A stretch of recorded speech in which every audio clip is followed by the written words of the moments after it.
Hey guys, it's so great you are back. And this week is when we are talking to Andrew, our school counselor, to get his advice on trauma informed care.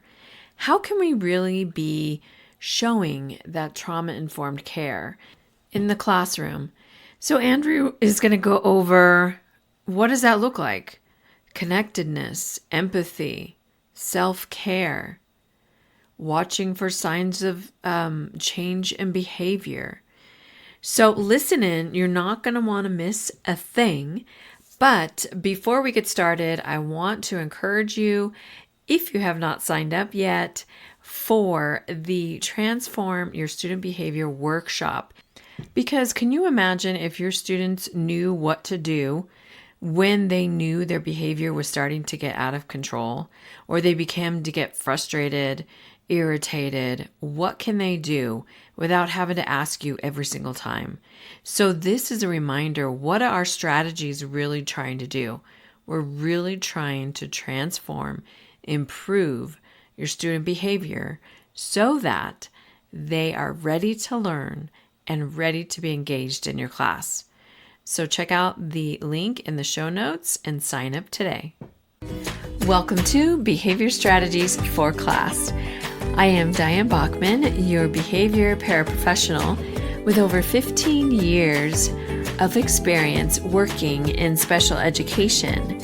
And I'm so glad you're here because I'll be teaching you about social emotional learning, behavior strategies, trauma-informed care, and more. So if you are tired of being frustrated and not knowing what to do with your students who have challenging and disruptive behavior, you're in the right place. Now, if you're ready to become more equipped to help your students learn and grow, let's listen in to today's episode. Hey guys, welcome back. Behavior Strategies for Class. And we again have the awesome Andrew Smith sharing his amazing advice today, and we will be talking about trauma-informed care. So, Andrew, I will turn it over to you. All right. Thanks for having me on again. Yeah. Getting me back. That I'm happy. Um, yeah, so one of the biggest areas that I think over in the most recent history anyway, when we're talking about just how schools have evolved is like recognizing that trauma is happening to a lot of people. And some Mm-hmm. of this is that awareness from the ACEs study um, that happened early mid 90s, which I'll talk about in a sec. But at like 1,000 yard view, right? If we take a general look at it, trauma is basically a life event or an event that happens to somebody. It just overwhelms their ability or capacity to cope. Mm-hmm. And that seems specific, but it's so general that it could, and so unique to everybody that that's where it can be tough with trauma is that for some people, they have a large capacity to cope. Um, and there's some people who just their capacity to cope is not as deep as others, and that includes kids as well. Um, it was interesting because I talked about this with one of my principals, and that there's things got physical, and her and I, we talked about how we've been punched in the face before, and Yeah. why can't somebody shake that off? Why can't some of our staff shake that off? And it was like, well, we've been there. You've gotten the black eye, the bloody nose, bloody lip, whatever from, sports, from, wrestling or, wrestling around fighting with your brother, sister, or whatever. Maybe from other conflicts when you're growing up. It's like that's so we can work through it because we've been there, but some people don't have those experiences, which is probably a good thing in a lot of ways. But it also means that if it happens, it's such a different experience that their ability to move through it that's a rather new experience for them. They don't know kind of how to process it, how to put it in perspective, how to do a lot of these different things, um, and really just to cope with that situation. And so when you have that overwhelming bit, um, then it just kind of floods you with anxiety, with different reactions Biochemical reactions happen quite a bit. And then now we have a traumatic situation. And Mm-hmm. it goes even to the point of how your memories are encoded. So even to the level of cellular DNA, where certain traumas can change how your DNA is expressed. That's one of the one of the foundations of the epigenetic Mm. movement of how trauma and different things can alter you at a very cellular level. Like poverty can alter how your genes are expressed, and that's where we Wow. start.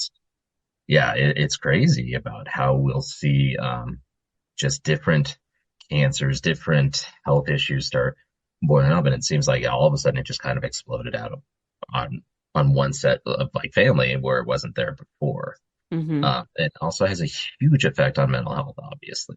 Um, so the ACEs study is kind of the biggest homework and biggest way that people have started to integrate trauma into just all sorts of different things. And this was a study that was done by Kaiser Permanente, like I said, in the 90s. And what they did is they started noticing that, and it was really kind of weird about how they did that. They started doing a health survey because they were noticing that a lot of people in certain situations had a lot of health effects, like started having some prediabetes, high blood pressure, things like Mm. that, certain rates of cancer. And it was just how that somebody misphrased a question on this questionnaire that they come up with. And it was something to the effect of how when instead of saying have you ever been sexually abused, it was how old were you when you were sexually abused or something along Mm-hmm. those lines. And so just that turn of phrase opened up the floodgates for people to be able to kind of start divulging these different experiences that they had that were just huge life impacts. And from there, they started noticing that the more experiences of abuse, neglect, things like that, poverty, experiences with mental health at a younger age correlated with these huge health impacts later on in life. So they came up with the original health study with the ACEs, and it was about 10 questions. And the areas they covered were just kind of all over the place, but to try and get like an encompassing, a holistic view of it, they related to abuse, household challenges, and neglect. Mm. So was there emotional, physical, or sexual abuse in your house or that you experienced as you were growing up? Mm-hmm. Were was one of your parents treated violently that you witnessed? Because maybe you weren't the direct recipient, but we know a lot of influence come from outside of what we witness, not necessarily being the direct recipient of it, right? Mm-hmm. Toxic stress is a lot of times created by atmospheres in the house or wherever you're at. Was there substance abuse or mental health? Did Are your parents separated or divorced? Did you have somebody who was in jail, Right. right, incarcerated? And was there emotional and physical neglect? And those were kind of those 10 waves. Now, here's where a lot of people don't realize is that this was done in San Diego, which is predominantly white, Wow. educated, not middle age, but kind of on the younger spectrum from like 20 to 50, I think it was. And they had about 17,000 people. And so they started from there seeing that all of these correlations were happening between people who experienced some very vivid trauma and health impacts later on. Mm. And so it's been refined since there, and the current statistics are about what, depending on where you look and kind of what the lens is, because there's been another evolution of the question. So there's about another 10 or so, Mm. I think, that have been added onto like the newer ACE study and things like that. But it's 1 in 5 will experience 1 in 5 people, not just kids, not just adults, 1 in 5 people overall will experience a mental health experience during their lifetime. So not even neglect abuse or anything like that. 20% of us will have some sort of mental health experience in our lifetime. That's a fairly large impact, Mm-hmm. right? Yeah. In our classrooms, we know that that's true. It's either 1 in 4 or 1 in 5. So in a 25 person classroom, five, anywhere from 5 to 7 of us, 7 of the kids, I mean, Right. are going to have some sort of ACE, neglect, abuse, mental health experience, or so, in their family, right? So that is huge. And being able to then look at our kids and say, okay, so why can't Johnny just get his facts going, his math facts? I mean, what's so hard about that? Well, what we don't realize is that Johnny's the one responsible at second grade for getting himself up and getting ready for school because there's nobody else there, right? Um, Mm. I've had kids as young as kindergarten who are the ones that are really trying to get themselves going. Maybe there's an older brother or sister who are supposed to help them or walk them. And so what you're Yeah. talking about are just some very big systemic things. Um, one of the one of the criticisms of the ACEs study and about some of the statistics are like the studies have underrepresented minority and poverty populations. So there's a chance that Mm. we're even higher than that, than 20% or so, It's or wild. 25%. Yeah. And we see that with free and reduced ways. That's another way that schools very commonly measure that of like, what's the economic impact on people, to the point where like there's some schools where it's like, we, we're just going to serve breakfast because we don't know if our kids are getting it.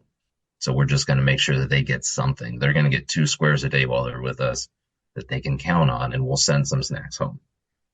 So when we start saying trauma informed, we got to have some awareness of how prevalent it is, right?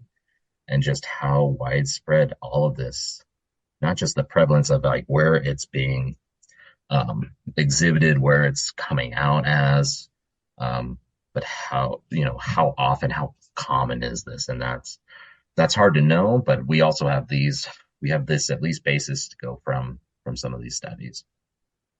Right. I mean, that's a wealth of information right there. And I think, like you said, just becoming trauma informed, I think, is also as trauma awareness, and to realize that some of your students who have had trauma or they're still going through trauma.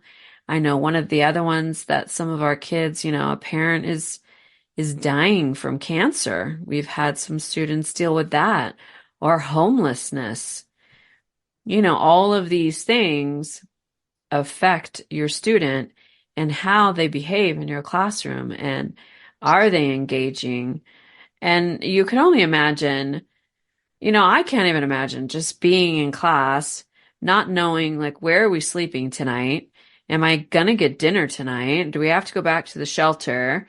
Or is mom gonna die tonight? But by the way, it's time to do your math and focus on your math test. It's so hard. So what are some things that teachers, educators can do to help support these students? It's a good question. You just reminded me of the poem "I Ain't Got a Pencil," or "Cause I Ain't Got a Pencil." Um, that just kind of, if you guys are listening and you want to look that up, that's a great poem. I'm actually going to try and throw that into a training here on Monday for my staff. Um, Awesome. so check that out when you get a side note, when you get a chance on the What is that side, one called again? because I ain't got a pencil. Oh, okay. It's a good one. So the awareness is one of the biggest parts. Um, and I'm gonna harp every time you have me on here, and I'm gonna harp on this is connection, connection. Know your kids, know their stories. Okay. Exactly. But when you're trauma informed, then you can start being trauma responsive, right? And so Hmm. I always like to describe it as one's an adjective and one's a verb, right? We need the Mm. awareness to start having the action. You can't have the action without the awareness. So some of our general PBIS, when you talk about RTI or MTSS, that base universal level is know your kids, connect as much as you can with them. Okay. Yeah. And then you can start being specific. So, um, I'm going to speak for myself growing up with divorced parents until my mom was able to remarry when I was about 8 or 9. The topic of having a father was a huge trigger for me. Mm, Where it was a very normal thing. I mean, we're talking about late 80s, early 90s. So the awareness wasn't always there of like, oh hey, get your moms and dads, you go to scouts, things like that. mm, Have mom, dad. This is a dad son thing. Like I ain't got one, right? So when we talk about having like muffins with moms and hmm. dates with dad and things like that, it's just we need to know we need to know our population to know if that's something that's going to be great Appropriate. Hmm. or if that's going to have some different things because chances are at every school you go to, there's going to be at least a few that are going to feel a little wonky or un I don't know, uncomfortable about just some of those things just because of their own experiences. So some of it is being aware of the language we use. Okay. Knowing that with aces, if we have one ace, there's 75% more likely to have another ace. Okay. Mm, One makes you more likely to have another, right? If you have an experience with a mental health, with one of your family members having some mental health in the family, chances are that that puts a huge strain on relationships and marriages. So you might be more likely to come from a divorced or a split household, right? With different hmm. integrating different parts into your household like that, with step parents, boyfriends, things like that. And that's one of the foundational aces that they looked at. So there's some different things from there. Um, so take a step back and know your kids. But when we start seeing trauma creep in and things like that, know that it's not about you. We have reactions to trauma as survival mechanisms, right? This is Hmm. what gets me from point A to point B. And I know that if I do this, I will survive. Okay. Right. Sometimes that's not the best thing for a school area, right? You know, I always use the bear example of like, if I'm used to being around bears, I gotta know that I'm gonna either fight or flight, right? I'm gonna either post up or I'm going to run away. And so when math becomes that bear or sense, which scent is one of the Oh, biggest yeah. for Yeah. memory, somebody comes in and that bear is dad or dad's cologne reminds them of the bear, then we got to know that it's not about us, but it's about what they're going through. So as educators and as people who work with many humans, we need to know that sometimes it's not about us. The Right. focus isn't about us, it's about them. Okay. And that can be hard to take ourselves out of it because it feels so much sometimes like it's a personal attack. I was speaking with a staff member the other day, like why this person doesn't want to work with me. This kiddo doesn't want to connect with me. They don't want to do anything with me. Like, well, it's not about you. You're a new person Yeah. and you're replacing a different person. Hmm. It's more about where that student is, and they have some other factors going on besides just the fact that they've got a new person. But we got to work slow. Slow is smooth and smooth is fast. So getting to know it, be a trusted, consistent person. So keep yourself consistent. If you feel like you're going from your upstairs brain to your downstairs brain, right? If they're triggering you, and in counseling, we call that parallel processing, we call that transference, all those different, $5 words. Basically, it means that what they're going through sometimes triggers us, and what their behavior does sometimes triggers us. We need to be able to tap out, tag out, however you call it. Um, I really loved my last building. I still love my current building is amazing, but we used to have a penguin was our code word. And so if somebody felt overwhelmed, you would hear somebody call penguin. And the funny part is that I didn't know exactly what that meant when I started. So I was walking by and somebody was yelling penguin down the hall. And I was like, well, I had no idea. I thought I was like, did anybody else hear that voice? But have a way to tag out because sometimes the behaviors are going to be intense. Sometimes they're going to feel super personal, even though they're not. And they're going to trigger some things in us. So for Hmm. our own self care, and if we have our own traumas, we need to be able to tag out because the idea is that we're the adult. We need to regulate so that we can co-regulate because that's going to be the first thing that we need to do in order to reach a kid. Um, in order to teach, reteach, whatever, we have to regulate first. So having some self-care and boundary setting and an ability to tag out with some great friends. I happen to work with a couple of people who are great at tagging out. I think you might know her. Her name's Diane. And you guys, you and our friend Rita were able to tag me out a few times, Yeah, just for different things when we've worked. So having that relationship and that connection with your coworkers and the people you work with, the people you're around, that's so key too, because it's going to happen on those gray February days where you got like exactly. only an inch of snow, not enough to close, and your friends who are that need it the most are never sick or never gone, but they're trying Yeah, you, and your patience so just ain't true. it ain't there. And they had a rough night, and they're gonna make it rough for everybody else because that's what feels normal for them. So remember that some people's normal is not what we typically think, right? And the chances are that there's three other people that are feeling that too in that classroom, and that's affected as well. So knowing that they can affect us and they're hurting, it's not about them, or it's not about us, it's about them. Sorry. Yeah.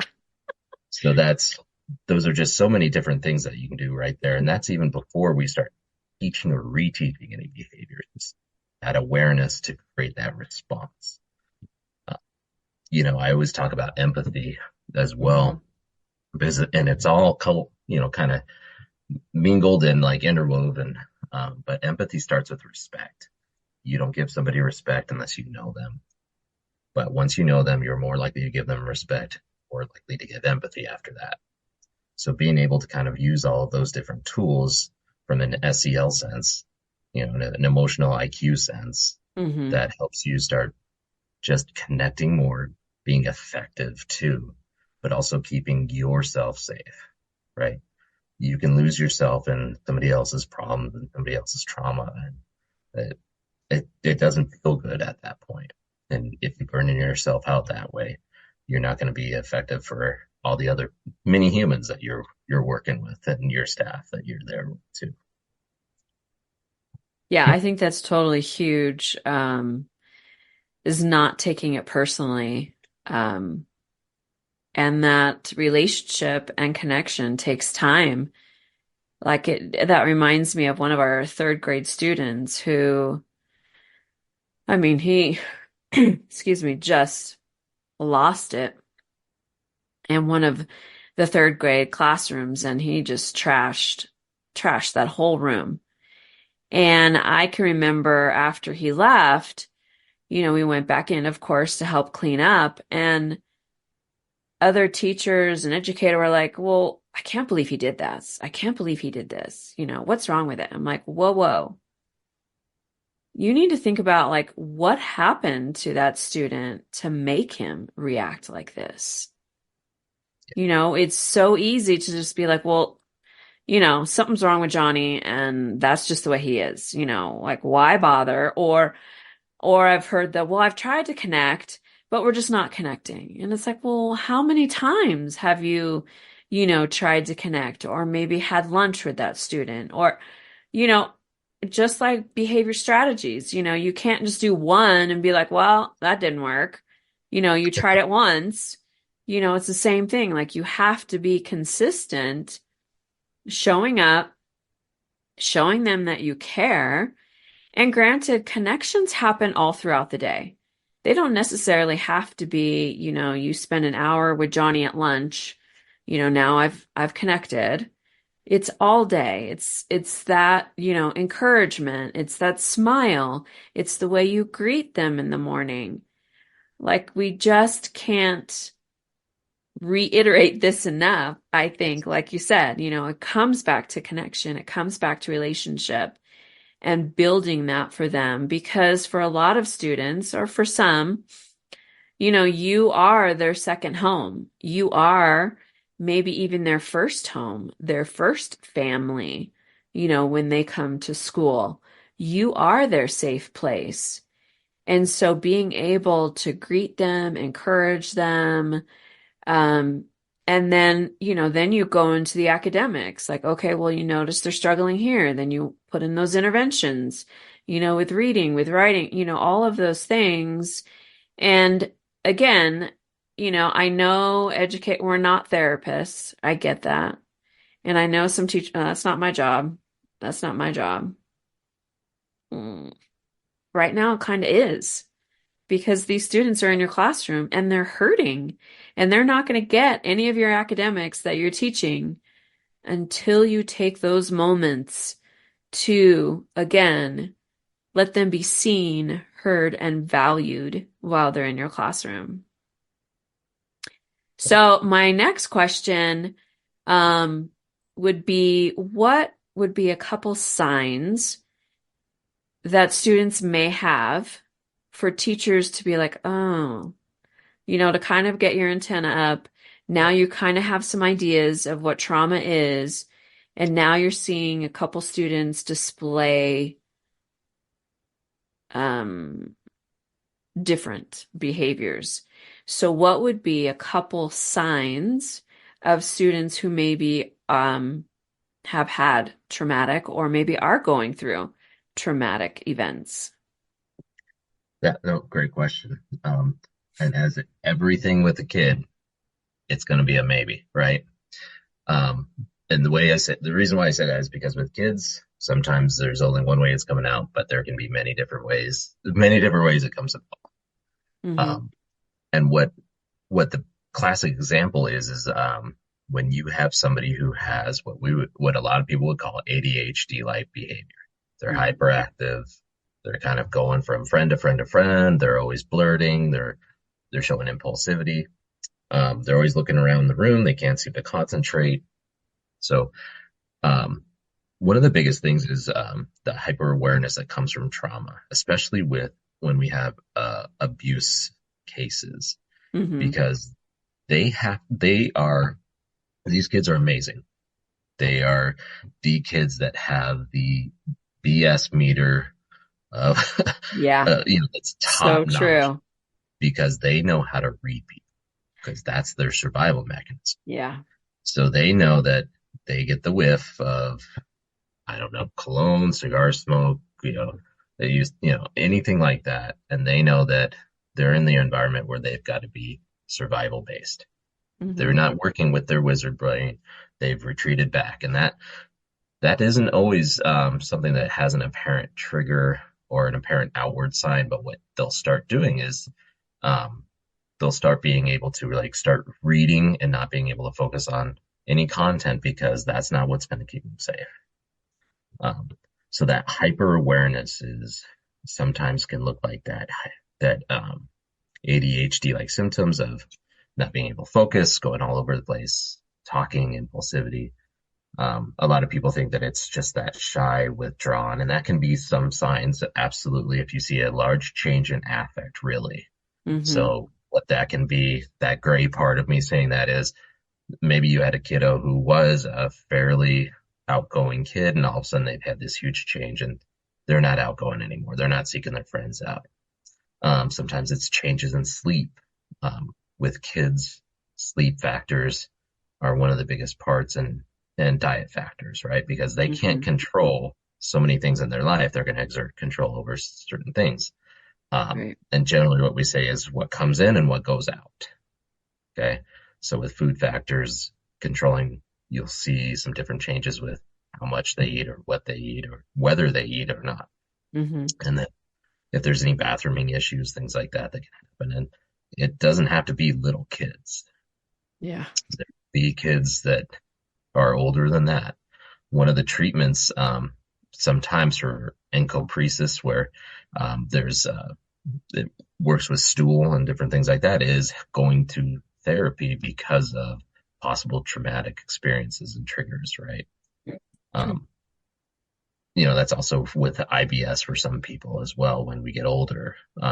That's some cognitive behavioral therapy paired with some dietary nutrition and other medications is one of the treatments for IBS for some people. And it can be related to past traumatic experiences because that has such an effect on our gut health. not only just the control that some people will exert over it, but also just the gut health that we have. So much anxiety and stress kills our gut biome, and then you're going to be stuck with some different things that are going to happen, either vomiting, diarrhea, things like that. Mm, So if you see any of those things, that can be a sign.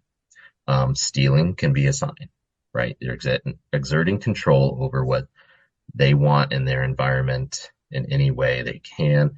Um, you know, people used to talk about poverty mentality and things like that, but one of the biggest things about control issues and things like that, to use another phrase for it, is I want these in my life. This is a way for me to get these things, and my value is related to the things that I have, mm-hmm, not who I am, because that's not valued, but what I have to offer.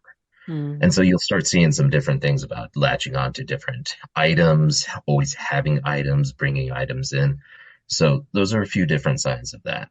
Obviously, if there's any big triggers of like sounds and sensitivities to words or phrases, smells, um, sensitivities to sudden movements.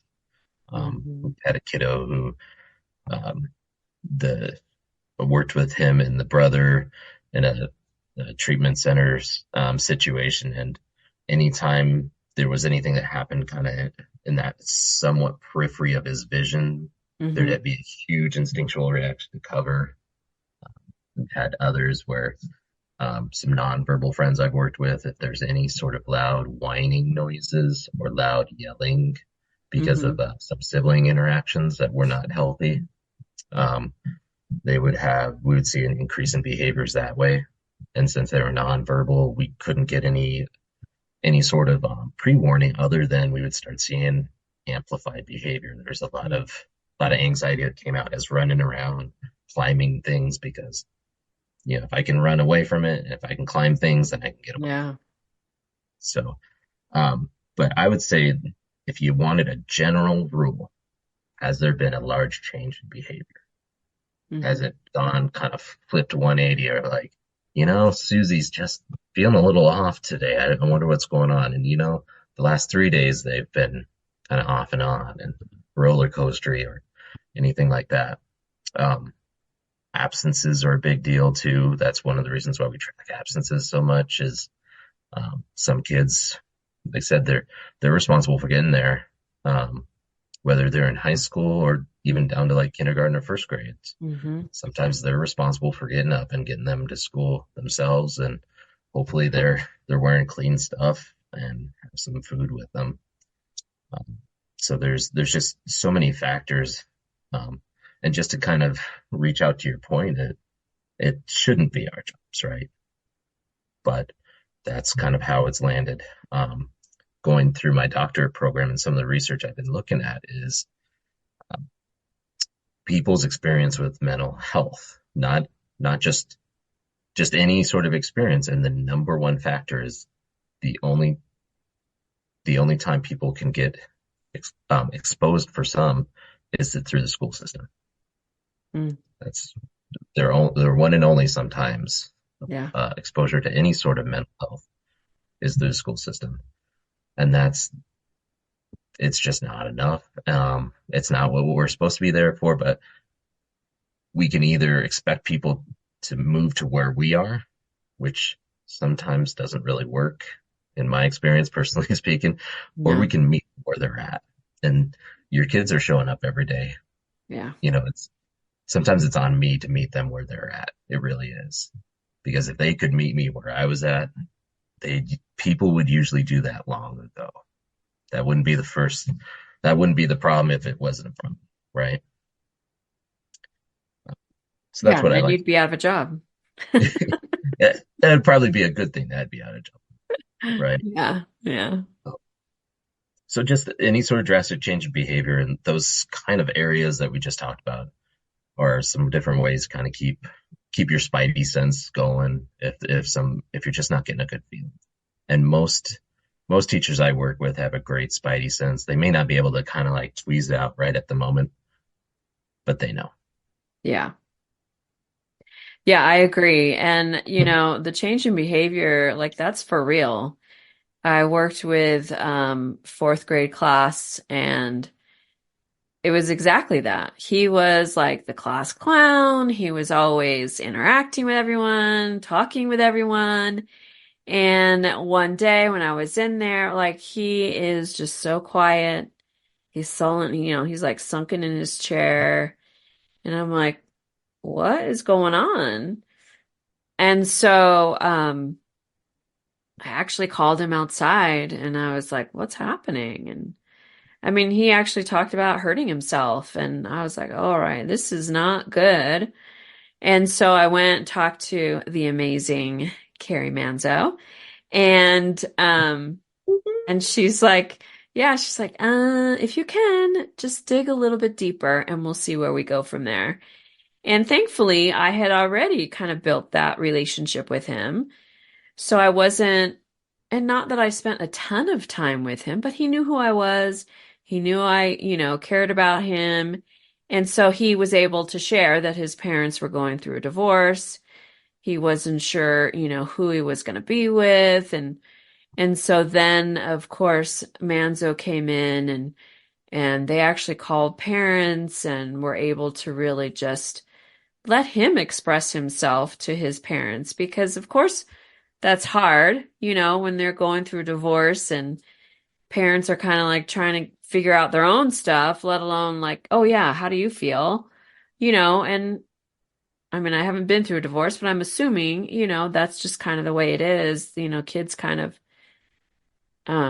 get a little neglected. But anyways, thankfully, he was able to talk to his parents and kind of work through that a little bit better. But yeah, I mean, it was like a 360 change of behavior.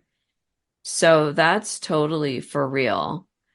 And then one more thing to point on, as far as like we had a fifth grade student who, when he had times that he'd want to talk, he would talk for a while, and it's like you just sit and listen, and he would just say he doesn't trust anybody. He was in the foster system and then he would name off like all of everybody in our team. Well, I can tell when she's upset and I can tell when she's sad and I can tell this and this and this. And it's like, whoa.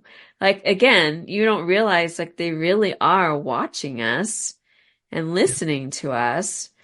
And, I mean, really, it's just reciprocating that back to them, just listening for a few minutes. And if you don't have time at that point, I get it. You could be in the middle of a lesson, but being able to say, you know what, Johnny, we'll connect at recess. Or, if they feel like they need to talk to somebody else. There's another student I've worked with and same thing. Super sweet girl, be happy smiling. And then other days, like her face is just so sad. And sometimes I'm just like, do you need to talk to somebody? And sometimes she'll say yes, and other times no. But again, these are students that you just, sometimes they're even just students you see passing in the hall, But definitely taking the time, get to know your student and know that it will take time.